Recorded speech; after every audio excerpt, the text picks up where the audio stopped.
Bonjour. Dans cette vidéo et deux autres vidéos qui suivront, je vais vous parler de l'équation du troisième degré, comment résoudre une équation du genre y³ plus ay² plus by plus c égale 0.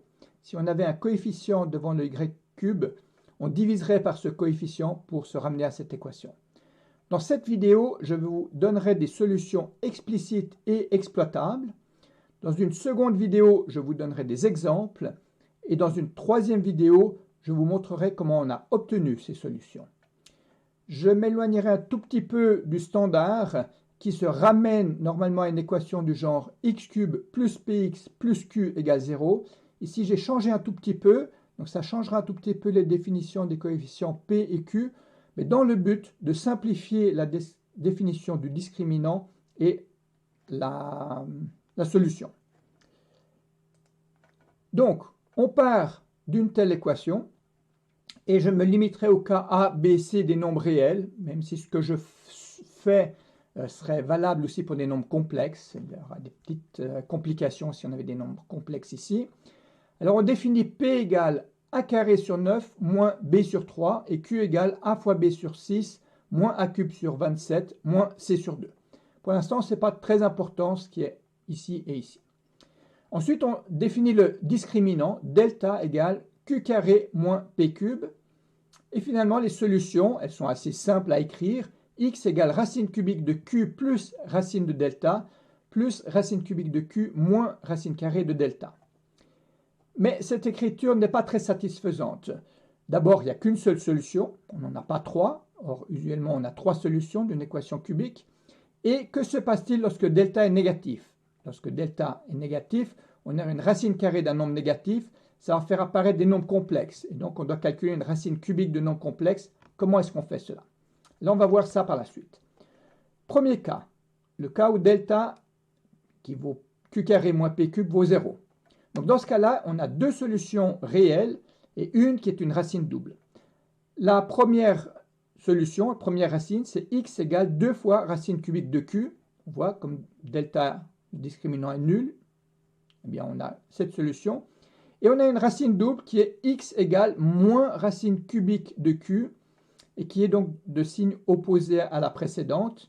Et puis aussi la moitié en valeur absolue de la précédente. Une fois qu'on a ces deux solutions, eh bien, on calcule y égale x moins a sur 3. Donc a étant le coefficient qui est ici. Et on obtient vraiment les solutions de cette équation.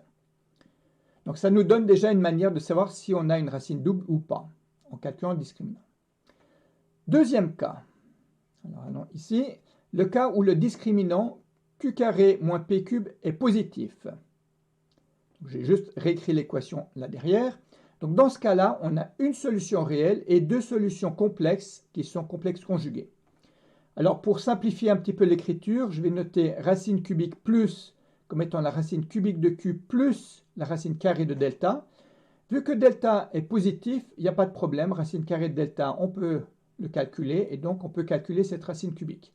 Et on va noter racine cubique moins l'expression racine cubique q moins racine de delta. Donc c'est la même qu'avant mais avec un moins à la place d'un plus. Donc la racine réelle, c'est tout simplement racine cubique plus plus racine cubique moins. Et une racine complexe, c'est x égale moins une demi de racine cubique plus plus racine cubique moins. Ensuite, plus i fois racine carrée de 3 sur 2 fois racine cubique plus moins racine cubique moins. Le fichier sur lequel je me base ici sera à disposition sous la vidéo. Et voilà, on a l'autre racine complexe, même partie réelle, et puis la partie imaginaire, elle change de signe. On voit que si delta était négatif, on pourrait utiliser ce qui est marqué ici, mais racine plus et racine moins, ça serait les mêmes valeurs, donc elles tomberaient, elles seraient nulles. Donc on aurait ça et ça qui tombent, et puis si on calcule ça, on obtiendrait exactement ce qui est au-dessus. Donc on voit que le cas delta égale 0, c'est un cas limite de ceci qui est encore valable. Bien, et le troisième cas, qui est peut-être le cas le plus difficile, le cas où delta est négatif. Donc dans ce cas-là, on peut remarquer que P doit être positif parce que si P n'était pas positif, on aurait un nombre positif moins un nombre négatif, donc ça ne pourrait pas être négatif. Donc dans ce cas-là, on a trois solutions réelles. Alors on va noter R égale P fois racine carrée de P, et on va définir un nombre θ, qui va être un nombre entre un angle, en fait, entre 0 et 180 degrés, θ égale arc-cosinus de Q sur R. On a deux autres définitions qui sont données ci-dessous, mais finalement on peut se ramener à cette solution et rester dans cette manière de calculer θ, c'est le plus simple. Et ensuite, les trois racines réelles, elles sont x égale racine cubique de R, qu'on a défini ici, fois 2 fois cosinus de θ sur 3 plus k fois 120 degrés, où k, il peut valoir la valeur 0, 1 ou 2.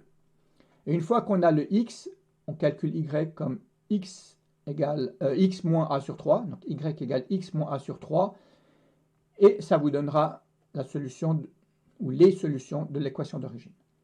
Donc dans la troisième vidéo, je vous montrerai comment est-ce qu'on obtient ces réponses. Et dans la deuxième vidéo, je vais vous donner des exemples. Pour cette vidéo, je m'arrête ici. Merci, au revoir.